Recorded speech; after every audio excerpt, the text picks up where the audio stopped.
एक सीकर ने प्रश्न पूछा है, अगर मैरिज के बाद ये पता चले कि पार्टनर को इनक्योरेबल डिजीज है जो एक से दूसरे में ट्रांसमिट हो सकती है, तो इसे ईश्वर की मर्जी समझकर एक्सेप्ट कर लेना चाहिए या फिर अलग हो जाना चाहिए? देखिए, ये क्वेश्चन देख करके तो ऐसा लगता है जैसे कि ये कॉन्सेंस की स्ट्रगल है, अंतरात्मा की स्ट्रगल है।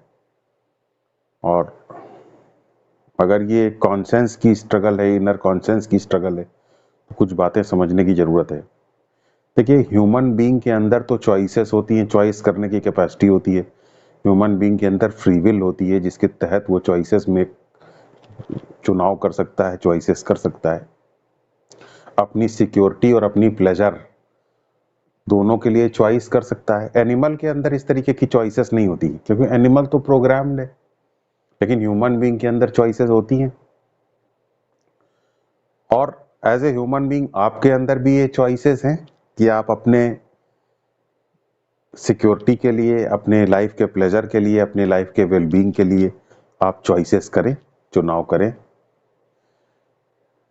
लेकिन ये सिलेक्शन या ये चॉइसेस सिर्फ आप ही नहीं कर सकते, दूसरे ह्यूमन बीइंग के अंदर ऑब्वियसली ऐसी चॉइसेस हैं।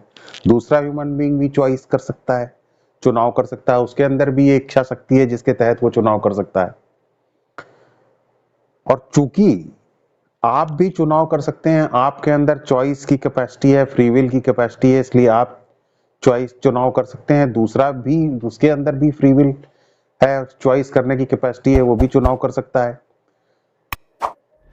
तो इससे तो सोसाइटी में केओस फैल सकता है, क्योंकि सबके अंदर अपने वेलबींग को लेकर के, अपनी सिक्योरिटी के लेकर के वो कोई भी चॉइस अगर कर सकते हैं, तो इससे तो केओस फैल जाएगा।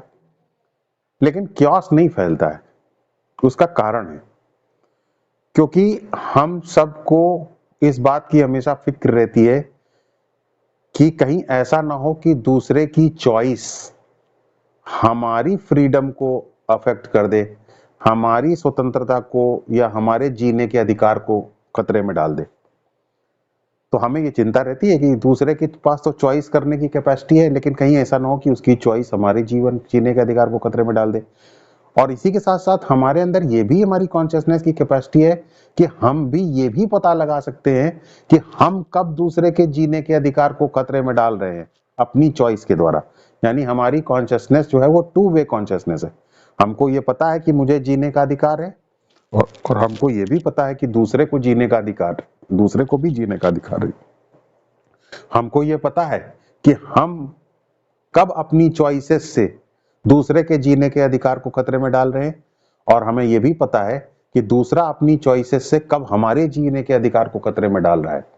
और इसीलिए जीने के अधिकार की जानकारी के ही ऊपर आधारित हमारी सोसाइटी के अंदर कुछ मापदंड हैं जीने के। उन मापदंड को हम एथिक्स कह सकते हैं। ये मापदंड बेसिकली हमारे राइट टू लाइफ की वजह से ही आते हैं, जीने के अधिकार की जानकारी की वजह से ही आते हैं। और शायद समाज भी हमने इसीलिए बनाया है ताकि हम ये पैरामीटर बना सकें, ये स्टैंडर्ड बना सकें, जिससे कि हम सब एक दूसरे के जीने के अधिकार को खतरे में ना डालें। तो इसलिए हमारी सोसाइटी के अंदर तो एक एथिक्स है, एथिक्स का स्ट्रक्चर है। हम सब उसी एथिक्स के तहत अपनी लाइफ में चॉइसेस को करते हैं, क्योंकि हम दूसरे के अधिकार को खतरे में नहीं डालना चाहते हैं जीने के, और ना हम ये चाहते हैं कि दूसरा हमारे जीने के अधिकार को खतरे में डाले, क्योंकि हमको ये पता है कि कब हमारे जीने का अधिकार खतरे में पड़ता है, और हमें ये भी पता है कि कब हम अपनी चॉइसेस से दूसरे के जीने के अधिकार को खतरे में डालते हैं। इसलिए हम सब अपने जीवन में एथिक्स का पालन करते हैं। सोसाइटी में जो हमारे पैरामीटर्स बनाए गए हैं, उस पैरामीटर को हम लोग उसका पालन करते हैं।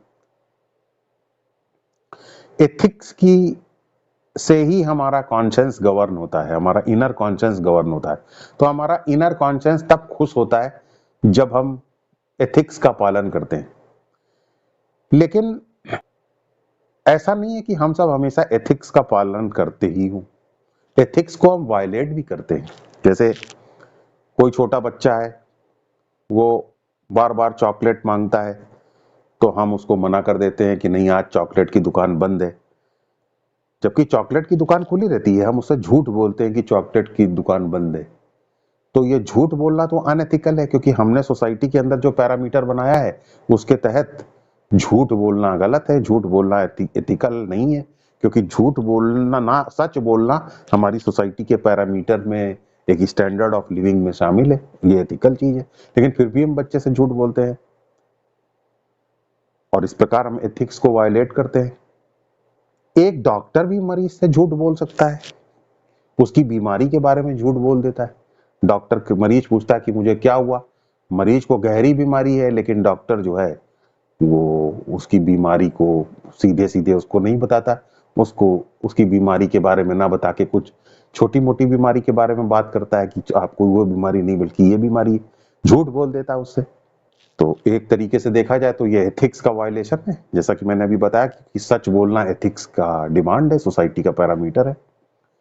लेकिन ये एथिक्स का वायलेशन क्या गलत ठहराया जा सकता है? नहीं, गलत नहीं ठहराया जा सकता, क्योंकि छोटे बच्चे को जब आप चॉकलेट बार बार मांगने पर मना करते हैं, झूठ बोलते हैं, तो इससे आप उसके जीने की कैपेसिटी को ही बढ़ा रहे हैं, उसके स्वास्थ्य की रक्षा करने के लिए इस तरीके का झूठ बोल रहे हैं, उसके जीने के अधिकार को या राइट टू लिविंग को इंश्योर करने के लिए ऐसा कर रहे हैं। और डॉक्टर भी झूठ इसीलिए बोल रहा है क्योंकि वो मरीज के राइट टू लाइफ को इंश्योर करने का काम कर रहा है। डॉक्टर झूठ इसलिए बोल रहा है क्योंकि डॉक्टर जानता है कि अगर इसकी एक्चुअल बीमारी के बारे में पॉइंटेडली इसको बता दिया जाए तो ये डिप्रेशन में चला जाएगा और इसकी स्थिति और ज्यादा खराब हो सकती है।